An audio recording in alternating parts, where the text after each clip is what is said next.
Welcome back to Neurodiverse Wrestling Obsessed. I'm your host, John Arroyo, and we're officially on the road towards Collide. I am hyped. NXT and Lucha are finally crossing over in a way that I always dreamed, and everything is building up beautifully chaotic. So let's not waste no time. Let's get right into it.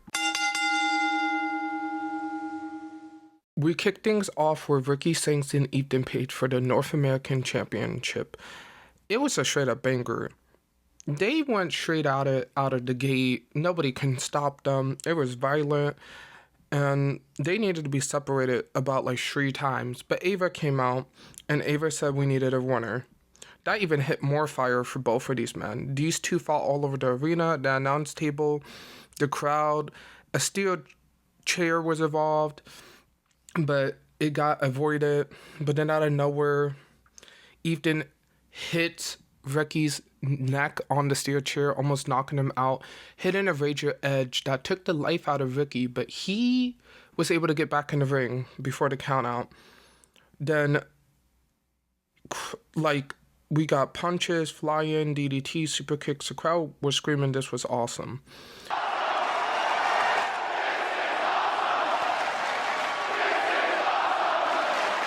Ricky nearly hit a reverse crossroads, but Ethan, being sneaky, pulls the ropes on Ricky's neck and hitting a twist of fate for the 1-2-3. All ego, Ethan Page is your new North American champion. But shout out to Ricky, who left soulless in the ring and showed off his talent. And then we get some backstage segments. First, we have Jacy Jayne talking about her match in the main event with Stephanie Vaquer. And Fallon throws shade, being like, I should have been the one to face Stephanie. But Jacy claps back with, didn't you lose the North American title to her? And then walks off. Fatal Influence is showing cracks. Let's see how that goes in the main event. And then we get Josh Briggs and Edamura backstage. Edamura is back from Japan. Why? For Josh, his man, he couldn't leave his best friend behind. Now they want to get gold, tag team gold. But Edamura has bigger plans. He says, yeah, let's get gold, but more than the NXT championships. Let's see where that goes as well. Next, we got Mikey Santana debut on NXT. Mikey Santana's here, y'all, and he brought the fire from TNA straight to NXT. He won against Trevion Heights, gave him a solid fight. Hold suplexes, all of kind, mat work. Mikey was on fire and too strong. Rolling cutter, axe kick, and then splendid block for the win. Now, here's a question. Is Mikey going after Trick Williams, or is he heading towards Obafemi? Either way, NXT is not safe. Then we get High Rise. Wesley's new faction, High Rise, says the best. They are the best. Trust no one but the boys. They're taking over NXT, and I'm here for it. Let's go. And then we get Chase U. Andre Trace tells his students, stop rushing into danger, but they don't listen. They ask Ava for a match, and Ava's like, you know what? You guys can go against Dirk State next week with Andre Trace. Andre is not happy about it, and either is my prediction record. They are gonna lose, like automatically lose. Then we have Trick Williams coming out, the new TNA World Champion, and he says he's the blueprint. He does give respect to Kurt Angle and AJ Styles, who hold the title before him, but he says he's going to be the best TNA champion all time, and he's going to take over the brand and rebrand it. But Mikey Santana comes out and shuts it down, calls Trick a fake rapper with those tight pants and those lemon pepper steppers. That was my favorite part. Not him calling out his lemon pepper steppers. That was hilarious. But then Santino shows up on the big screen and makes it official. Next week on NXT, we got Trick Williams versus Mikey Santana for the TNA title, and I am hyped. Then we have Ava backstage with Stephanie, letting her know that she got a tag team match at Worlds Collide against the AAA girls that confronted her at Battleground. Then Lola Vice shows up and volunteers to be her partner. This duo could be spicy. Muy caliente. And then we get the match of Tatum Paxley versus Jada Parker from last week of Jada Parker attacking Thea Hale and calling Tatum stupid. Tatum gets creepier every week, coming out with dolls and literally beating down Jada. But Jada had enough of that. She hits a teardrop in the corner. And then Jada goes outside, touches Tatum dolls. Tatum doesn't like it. She throws the doll at Tatum and then hits a hypnotic for the win. But after the match, Thea Hale tries to attack Jada. But Jada's able to escape. Things are getting wild. But I'm just going to say this now. Jada better be ready because both of these women look like they're going to come right after her. Then we get the debut of Jasper Troy. He destroys Dante Chen in like a beast mode unlock. But then Oba shows up saying that he was impressed, but not impressed enough. And you attacked me last week. So I'm going to get my payback soon. A match between these two men, take my money. Then we got no quarter catch crew drama. Shirley Dempsey says we should start from square one, but Myra Bourne says, nah, I'm a main event wrestler now. But Shirley says, are you sure about that? Myra says, well, if I almost beat Oba, I can beat you. So next week they're gonna have a match, and if Myros won, he's out of the crew. I love this. What kind of war is entailed? Then Ethan Page comes to celebrate his win against Ricky Starks, but Javon Evans steps up and says he's undeserving. But wait, Khalil Kid shows up too, and then Ray Phoenix joins. And then Javon announces at Worlds Collide they are getting a fatal four-way. So Ethan Page, Javon Evans, Lolito Kid, and Ray Phoenix for the North American Championship. That's going to steal the whole damn show. Know about it. Then backstage, Tatum Paxley is literally losing it. Soul and Zoria comes and talks to her, being like, we know that you're alone, but you can always come talk to us and hang out with us if you want. But in the background, the Cullen is just watching. Are they going to try to take Tatum under their wing? This is getting very interesting. Then we get the main event match. Stephanie Vaquer versus Jacy Jayne for the NXT Women's title. And I am mad about this match. Stephanie brings that Lucha Fuego, kicks to Jacy, suplexes Meteoras, counters galore, but the AAA girls show up. But Lola Vice fights them off. Despite Stephanie having the upper hand, Jazmine Nix distracts the ref, letting Fallon Henley hit Stephanie, and Jacy Jayne wins the match and becomes new NXT Women's Champion. I am shocked and I am pissed. I'm confused. The luchadora of WWE deserves better. And if they was going to take the title off of Stephanie, they should have given it to Jordynne Grace, in my opinion. I do not like Fatal Influence holding the titles. It's given Toxic Attraction. I don't want Jacy holding the title for long. They better give it to Jordynne Grace then if Stephanie's moving up. But this is not the right way to do it, in my opinion. NXT was good. The ending was revolting, in my opinion. So let's move on to TNA. We thought NXT was crazy. TNA was crazier. It was just jaw-dropping. So let's break it down. We got a four-way number one contenders tag team match, and boy was it chaotic. We had the Rascalz, First Class, Aztec Warriors, and the System. But literally, Octagon Jr. was beat up by the System earlier in the day, so Laredo Kid went in by himself. Like, that's kind of shady from the System. But back to the match. The match started with Laredo and Trey going back and forth, and then AJ Francis tags in and wrecks both of them, and then tag team chaos from there. Every tag team was going at it back and forth. First Class got the upper hand until they started arguing. AJ Francis was like, I should be the one getting the pin, but Casey was like, no, I should be the one getting the pin.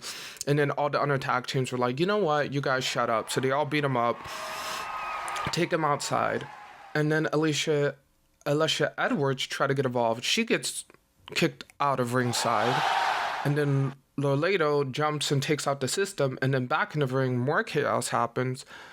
A choke slam from AJ to Laredo, but Trey hits a drop kick for the win.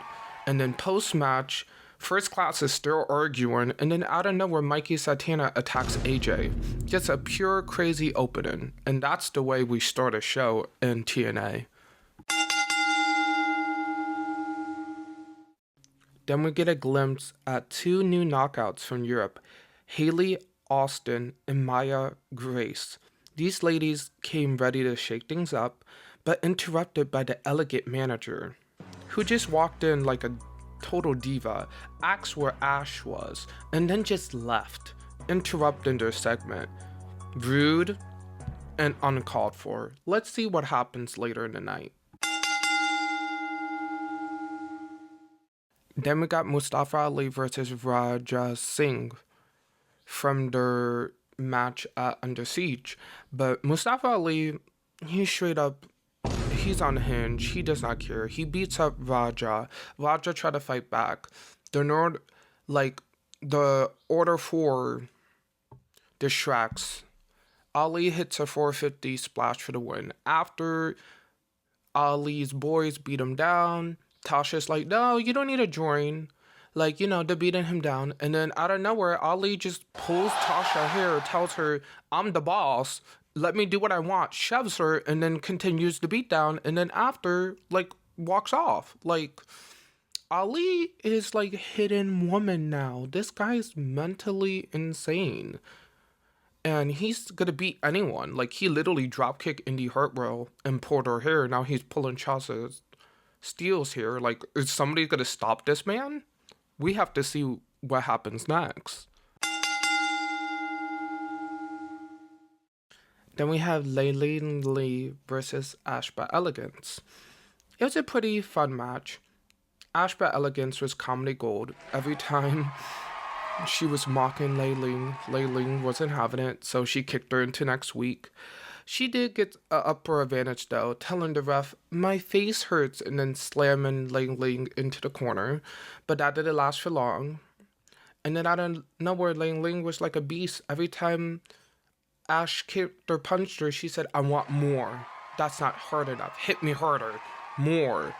And Ash couldn't compete with Layleen. Layleen was way too fast and won with a reverse slam. And then post-match, Marsha Slamovich comes out saying, we're going to have a match at Against All Odds. That's going to be a good match. I'm just saying, Layleen, you're one of my favorite women in TNA right now. And you just prove why.